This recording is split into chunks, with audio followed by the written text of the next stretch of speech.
चाहता हूं, एहसान ना हो आप पर कोई दबाव था, आपको जय श्री राम का नारा लगवा दिया गया और भारत माता की जय का नारा लगा गया, आप पर कोई दबाव था इस बात का?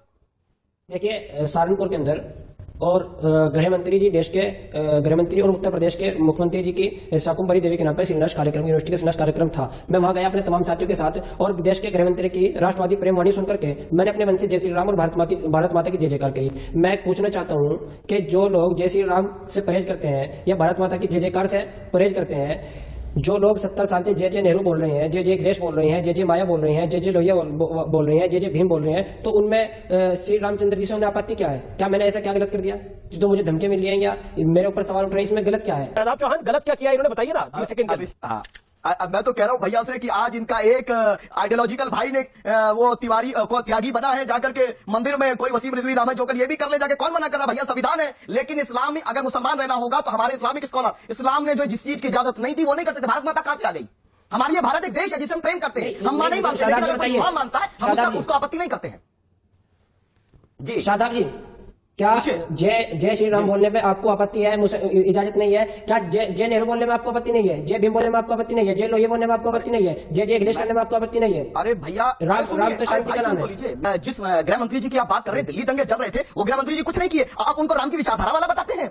आप जिस नफरत के समुद्र में डूब करके रिजवी बनने का प्रयास कर रहे हैं ना, कुछ नहीं कर पाएंगे। आप कह रहे हैं कि इनको मुसलमान धर्म से निकल जाना चाहिए, सबको जाना। आप कह रहे हैं कि इनको इस्लाम से, आप कौन होते हैं इनको इस्लाम से निकालने वाले? मुझे तो कुरान की बहुत बड़ी जानकारी है नहीं, लेकिन रिजवान साहब ने आपसे जाना चाहिए। ठीक है, अब आपने वक्त लिया, ठीक है, अब आपने एहसान, आपने भी अपनी बात को रखा। रिजवान साहब मैं आपके पास आ रहा हूं, इस्लाम में ये कहां लिखा हुआ है? अगर कुरान में ये लिखा हुआ है, कुरान शरीफ में ये लिखा हुआ है कि सच्चा मुसलमान भारतीय जनता पार्टी के साथ नहीं खड़ा हो सकता, जो शादाब चौहान ने बात कही। और तो और इस देश के अंदर एक member of parliament Samajwadi party का ऐसा है, वो कहता है कौम के नाम पर इकट्ठे हो जाओ, अगर तुम इकट्ठे नहीं होंगे तो बीजेपी आ जाएगी। हमारा एक से मकसद है, अब लोकतंत्र बचाना नहीं है, बीजेपी को हराना, योगी आदित्यनाथ को हराना मकसद है। ये तो खुल्लम खुल्ला बोला गया है। अमीश भाई, जय हिंद, वंदे मातरम। इस टाइम आपके मंच पर यह डिबेट का अब मौका नहीं रह गया है, ये डिबेट का मौका नहीं रह गया है, तो सीधे मैं अपनी बात पर आ जाऊं। ये पैनल पे ये कौन लौंडा है शादाब? क्या औकात है इसकी जो ये बोल रहा है कि कौन इस्लाम में रहेगा, कौन इस्लाम के बाहर रहेगा? अरे तुम हो कौन बेटा? तुम्हारी क्या औकात है? तुम्हारी क्या हैसियत है? तुम्हारा क्या वजूद है जो तुम तय करो कि कौन इस्लाम में रहेगा और कौन नहीं रहेगा? तेरा क्या औकात है? दो कौड़ी के आदमी अपनी औकात में रहोगे, नेशनल टीवी पर बैठे हो तुम, नेशनल टीवी पर बैठे हो तुम, समझे?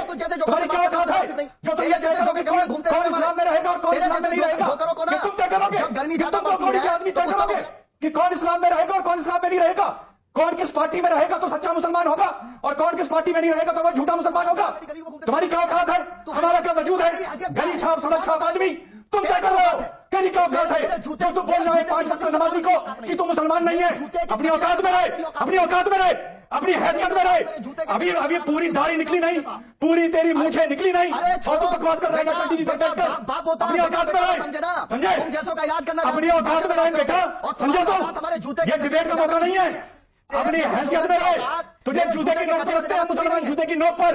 अबे तेरी मूंछें अभी निकली नहीं, बाल सफेद हुए नहीं, तू तय करेगा, तू तय करेगा कौन मुसलमान है, तू तय करेगा कौन मुसलमान नहीं है, तू तय करेगा कि कौन सा मुसलमान भाजपा में जाएगा, तू तय करेगा।